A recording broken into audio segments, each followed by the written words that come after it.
Hey everybody, it's Alex from Hannemann Ironworks here, and today I'll be showing you my new anvil that I just purchased. So instead of trying to flip crazy angles, I decided just to go freehand with this. As you can see, it's a nice, quite large anvil, and in comparison to my other anvil, it's about the same height, which isn't quite ideal. I'd prefer it to be a little bit higher, but this one's already been mounted and I really don't want to take it off.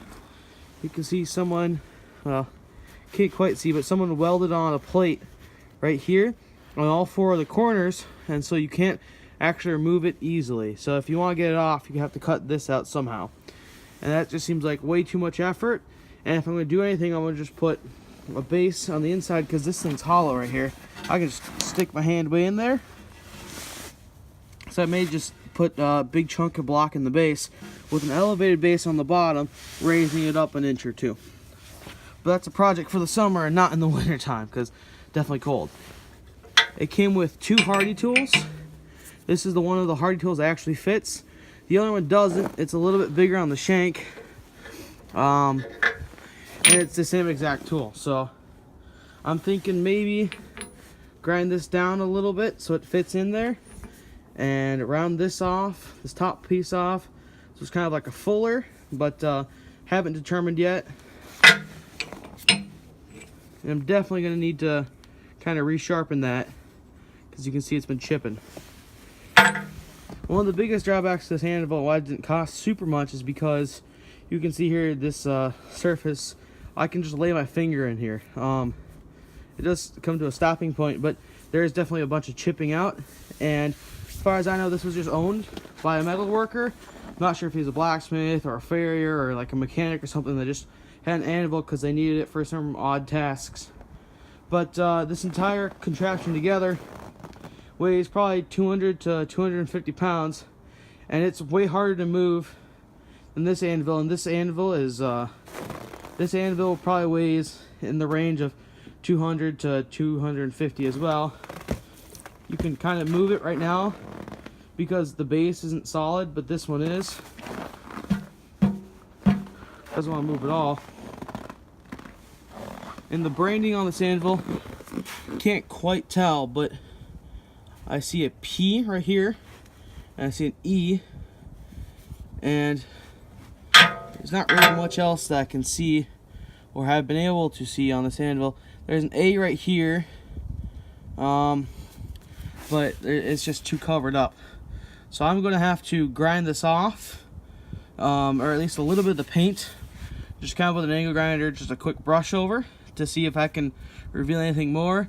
And while I'm at it, I'm going to see if I can round over these corners, or at least partially round them over, and just kind of fix up some of this kind of mushrooming. But I'll be back with you guys when I have this kind of all fixed up, or at least looking a little better.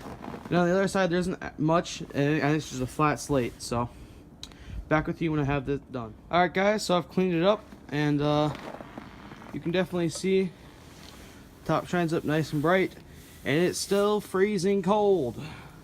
Grinding in the winter clearly doesn't heat up the metal, so I don't think it's compromised the top at all. But biggest thing is you can see P, E. You can't see the top of the T, but I'm pretty sure that's the T. You can see like half of the E, and then the bottom of the R. And you can see R, I, G, H, T. And you can, so it's Peter. And you can kind of see the W where this white stuff has kind of filled in this hole, just like the P. So you can read Peter Wright. And the Peter Wright anvils are stamped Peter Wright Patent. So it's got the P, A, T, E, N. And then I think that's a T, but it's missing the top as well. And then down here, you can read 1, 0, 0. So that means it should be 112 pounds.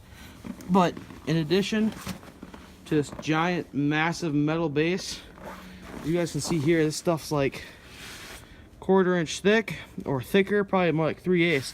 But this entire thing's like 3/8 thick. That's a whole lot of mass underneath it as well. So combined with this 112 pounds up top, and approximately 80 to like 120-ish. This thing weighs anywhere between 200 and 250 pounds. It's a beast to move. I was able to do it with one really strong friend, and that's my brand new anvil. It's got, I think it's 7/8 hardy or something funny. It's not quite 1 inch. Let me grab a tape measure and I'll measure it quick. Alright, so as you can see, with this going all the way across, it's not quite 1 inch, and it's about 7/8 that way. So I think it's 7/8 by 7/8, which is kind of funny. I'm not sure if that's standard or not. I'm thinking about taking a file and making that 1 inch by 1 inch, because 1 inch by 1 inch is more standard and it's more useful to use. Because that one fits in, and I'm not sure how wide that one is. So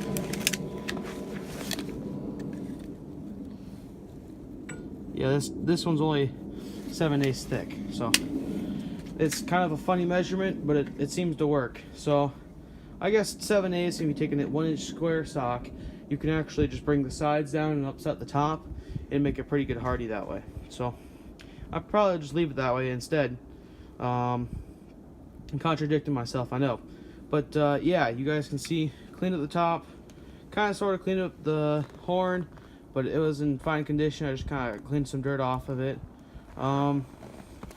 This thing's been beat to crap and back, but it's a Peter Wright, and it's 112 pounds, and I only paid $300 for it, so I'm happy. Alright, thank you guys for watching my video. Hope you guys loved the video and enjoyed watching me get my brand new anvil. Please drop a like if you liked the video. Leave a comment what you think. Was this worth $300? I think it totally was. Yeah, it comes out to, I don't know, just under $3 a pound. And I also got I got like 4x4 inch tubing. I got 2 chunks of it, and they're 8 and 6 feet long. I got 4 pipes that were 2x2, and they're 10 foot long. I got 4 of them. So all of that for the price of $300. I think it was a great deal. Tell me what you thought. Make sure to go check out my 100 subscriber video. Unless I have hit 100 yet. Not quite sure. I'm really close. As far as this video is being shot, I'm at 97. So check out the 100 subscriber video before I hit 100 to make sure you enter the giveaway. Hey, I did forget. I was going to keep you guys posted on the temperature. On Tuesday, it was down in the negative 65, and it kind of stayed there. A little bit higher Monday and a little bit higher Wednesday. Today's Friday, and it's negative 5-ish, but it's really like 10 degrees with a bunch of wind coming through, and it's definitely getting cold. But tomorrow, it should be back up to 37 or something with like 10 degrees wind chill. So it should be in like the 30-degree range, and I should be foraging then. Still gonna be cold, but definitely gonna be worth it. Tell me where you guys are at, and tell me how crazy your weather's been, because you know, a swing of like 100, well, not 100, a swing of like 80 degrees is a little nuts. So no, I was right, about 100 degrees. Yeah, tell me where you guys are at. Tell me what your weather's like. All right, back to the outro. So drop a like, comment, enter the 100 video, and subscribe. And I'll see you guys all next time. Goodbye.